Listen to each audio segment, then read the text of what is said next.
Hey everybody, Dawn McGee here, your wellness strategist and nutrition evangelist.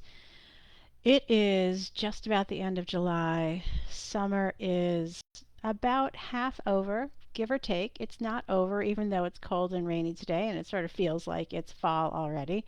But when we were kids, boy, the summer was just everything. We had this long expanse of time from when school ended to when school started again, and we got to enjoy the outside with no responsibilities and running around, and whether you went to camp or didn't go to camp, or whether you had a job as you got older, it was still a glorious break from the routines of the year. And now that we're adults and working full time and building our businesses and taking care of ourselves and taking care of our families and all of the things that we are juggling, if you know what I mean, boy, getting 2 consecutive weeks together to take some time off feels like an incredible luxury.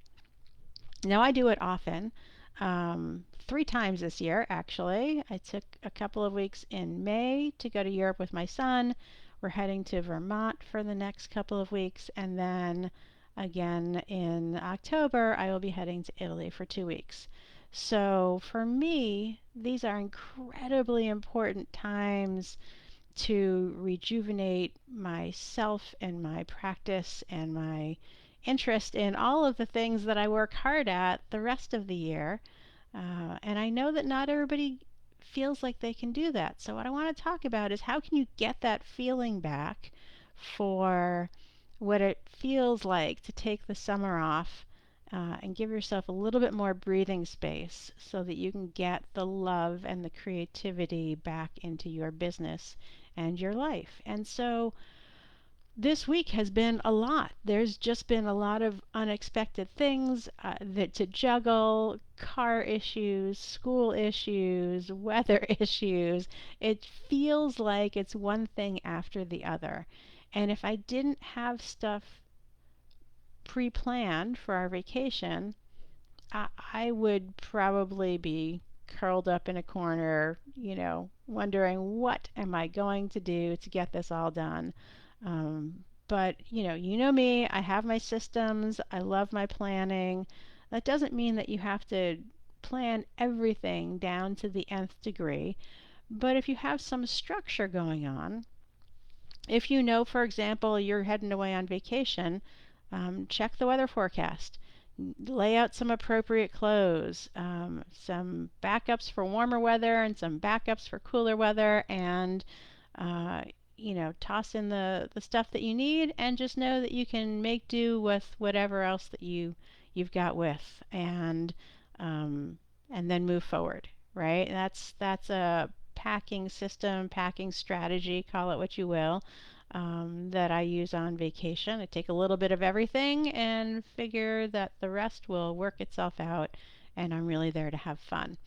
The same thing for my launch plans, right? I am in the middle of revamping my website, which I'm super excited about. I spent probably 6 hours with Claude and ChatGPT discussing and negotiating and rewriting things over the past few days, and I'm just about ready to move to the next stage. Now, that doesn't mean that I'm going to be doing the website changes myself. I get to hand this off to the designer who is going to implement them for me, and then we'll work that through. So I get to go on vacation, and my website's going to be worked on while I'm gone. Right? The same holds true for the new opt-in that I'm going to be offering people, the Sustainable Success Scorecard. So look out for that coming soon. I did the work to put it together and get the content ready so that it is the way I want it to be, and then I'm handing the implementation off to my VA team because, um, quite frankly, I would rather be playing pickleball and volleyball in Vermont than up to my elbows in landing pages. It's not that we can't do these things, right? Let's give ourselves permission that it's okay to hand stuff off. It's not that we can't do it, it's that our time is better spent doing other things. And other people for who these things are in their zone of genius, let's have them do it because they do it better and faster than I could, right? So it's not a matter of can I, it's a matter of should I. And if there's one lesson I want you to take forward into enjoying these last 6 weeks of summer, because they're going to be glorious, is to think about things from that perspective. Of course you can, but should you take on these tasks?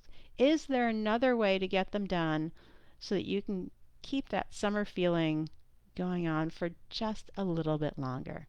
Let me know what you come up with. As always, what I hope for you is that you live a life you love without giving up the things that bring you joy. Until next time.